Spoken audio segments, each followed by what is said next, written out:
السلام عليكم ورحمة الله تعالى وبركاته. ما شاء الله تبارك الله. Day 27 ما شاء الله. iyo dambaroolkeeni khiyaarteydii sharafta leh, asxaabteydii inta ila socoto, inta ku xiran youtube-kayga, inta ku xiran tiktok-kayga, instagram-kayga, maasha allah waa idinkaga mahadcelinayaa sida sharafta leh mar walba ay la socotaan akhbaarihiina kulli wax walba ay la soo wadaageysaan. marka maasha allah tabaaraka allah. dambaroolkan waxaa noo balanaya aniga isaga insha allah haddii ilaah yidhaahdo waxa waaye ilaa maalintaan 40 maalin ka gaarayo. So marka after 40 days kadib waxaa la fiirinaa inaan sii wadaayo iyo inaan ka xakanayo xoogaa. muhiimadeedu ugu weyneyd kolley alxamdulilah hadda wadadeeda waan hayaa almost waxa waaye madax inta kore waa soo laabatay, si fiican ay soo laabatay insha allah. intana maasha allah wadaday kusoo jirtaa waxa waaye si fiican iidan u soo socotaa. waxaa kaliya marka dhiban insha allah waxa waaye inay si fiican isku wada qabsato. So marka first 4 days 40 maalmood ugu horeyso wada cusub aa heleysaan insha allah haddii ilaa yiraahdo. ayna dad badan oo gadaal ka cabsanayo inay ku jiraan, rabana wixii inay sameeyaan haddana cabsanayo, laakiin waxba cabsanina, waxba ha cabsanina. turki karoon waa loo bogay xaqiiqdi maanta. turki karoon waa loo bogay. so marka annaga naga warsuga ama nala bilaaba ama na fiirsada insha allah biidnillah. kulley dad badan oo aniga kamid ah waa ku qanacsannahay, waa wax badan oo faa'iidana waa ka helnay. dad badan oo nala mid ah waa sugaynaa insha allah biidnillah haddii ilaa yiraahdo. maanta xoogaa late time waaye, xoogaa waa mashquulay. baryahan waxa waaye aan lazy noqday oo shaqo kalena waa ku jiro, howl kale waa ku jiro, waxa waaye jimkaygii waxaygii aan ka mashquulay. marka maanta aan comeback waa soo laabtay. marka insha allah jimkii aan kusoo daahay wixii dhan la rabaa hadda maadaama madaxii lasoo celinooyo oo soo noqonooyo businesskiina in toos loo soo celiyo waa insha allah biidnillah. baryahan ramadaanka wixii ka dambeeyey xoogaa waa ka mashquula, waana ka nastay, laakiin insha allah hadda sideeda hore iyo si ka fiican loo soo celinaa insha allah haddii ilaa yiraahdo. my lovely family, kolley waxa aan arkaya inaad arkaysaan idinkana ma ogi, laakiin qofkii si fiican ii fiiriyo waa dareemaya maalinta bilaabayay maanta farqiga u dhexeeya. marka insha allah biidnillah I hope in wax badan ka faa'iidi doontiin idinkana. so marka saa hore idinkugu sheegay wax walba waa la soo wadaagi kartaan, waa isoo weydiin kartaan. wixii fikrad ah waa ii dhaafi kartaan, wixii ra'yi ah waa isoo weydiin kartaan, waana ii sheegi kartaan.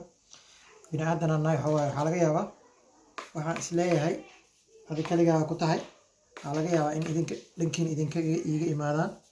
so marka waxaa idinku dhaama waa idin wadaaga, idinkana waxaa igu dhaantaan ila wadaaga insha allah biidnillah. inta aan ka ahayn dhaqaatiir boobocolayaal marmarka qaarkood waxay rabaan iska soo qorayaan.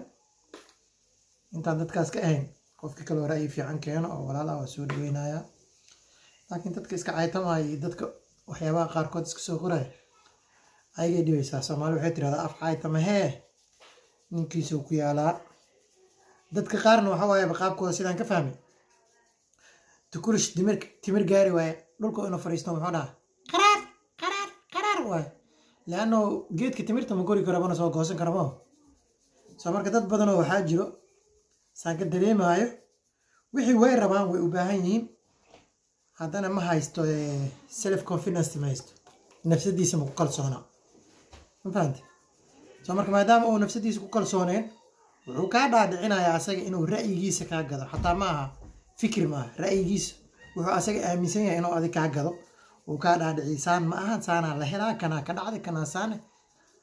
war horta marka hore waxa marka testigaree wax walba waxaa qofku wuxuu dhadhami raashiin maanta oo dabka aa saartay oo bislaaday oo maasha allah ah raashinkaas wuu macyahay ama wuu qaraar yahay sidee ku dhigi kartaa horta sidee ku dhigi kartaa waxaa ku dhigi kartaa oo keliya marka hore inaa dhadhamiso wax aadan arkin aadan tijaabinin aadan dhadhaminin inuu qaraar yahay inuu macaan yahay see ku ogaatay hada cilmu qeybka ma taqaanaa mise wixii aa ku dhex jirtaa kambanigii soo sameeyaa kamid tahade waa may soo marka cool down dad badanaa iska ordaya waxay rabaa iska sheegaya cool down isdejiya beri kamaar idinkoo socdaa imaanaysiin waa ognahay I hope waa hubaa dad badanoo hadda waxa waaye alaabtii si daani leh haddana qalbiga ka cabsanaya jiro laakiin waxbaa cabsanin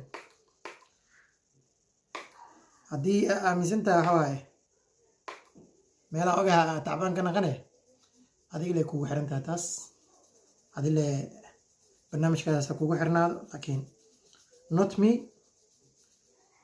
inta igu ra'yiga aanan ku umalaynaa inay waxaas iyo wax u dhow ay kaa yeelayan soo marka walaalkayga isdaalinin wixii wanaagsan oo ra'yi ah oo aan nala wadaagto waa kaa qaadanaynaa laakiin waxaan qalbiga gelaynin oo waxa waaye meeshaan gelaynin inta gelaynin dhagahana aysan maqli karin hanaga dhaadhicin mana kaa qaadanayno mafahanti ilmo yar yarmaniin dad waaweynaa nahay alxamdulilah waaweyn waa badan u soo bariyay qurbo wax badan joogay wax badan fahansan marka dadka qaar yaysa u malaynin inaa anaga waxa waaye laba maalin ah meelaha kor ordeen marka family waa idin jeclahay adaa idin jeclahay wax walba akhbaara way dhaafi kartaan way soo wici kartaan insha allah haddii ilaah yidhahdo fariinteedan intaa idin dhigaa whatsappkayga intaa idin dhigaa everywhere caalamka meeshaa ka joogtid waxaad doontaa isoo weydii kartaa maasha allah dad badan oo soomaaliya jooga ay la soo xiriira isoo weydiiyey mar walba waa ka xumahay soomaaliya meel looga gada ma aqaan waa maqlay wiila ii sheega oo igu dhahay dukaan hebela lagu gadaa qofka isoo weydiiyana waa u sheegaa inkastoo aan hubin haddana dad ay u dhaheen meeshaasaa lagu gadaa so marka qof walba isoo weydiiyo waxaan ka ogaa waa u sheegaa laakiin waxaanan ogeyn ma sheegi karin mana ka hadli karin so marka waa idin salaamayaa habeenkaa idin wacnaado day 27 saana noogu dhammaaday insha allah tomorrow iyo wixii ka dambeeya sugeynaa insha allah haddii ilaa yiraahdo waa idin salaam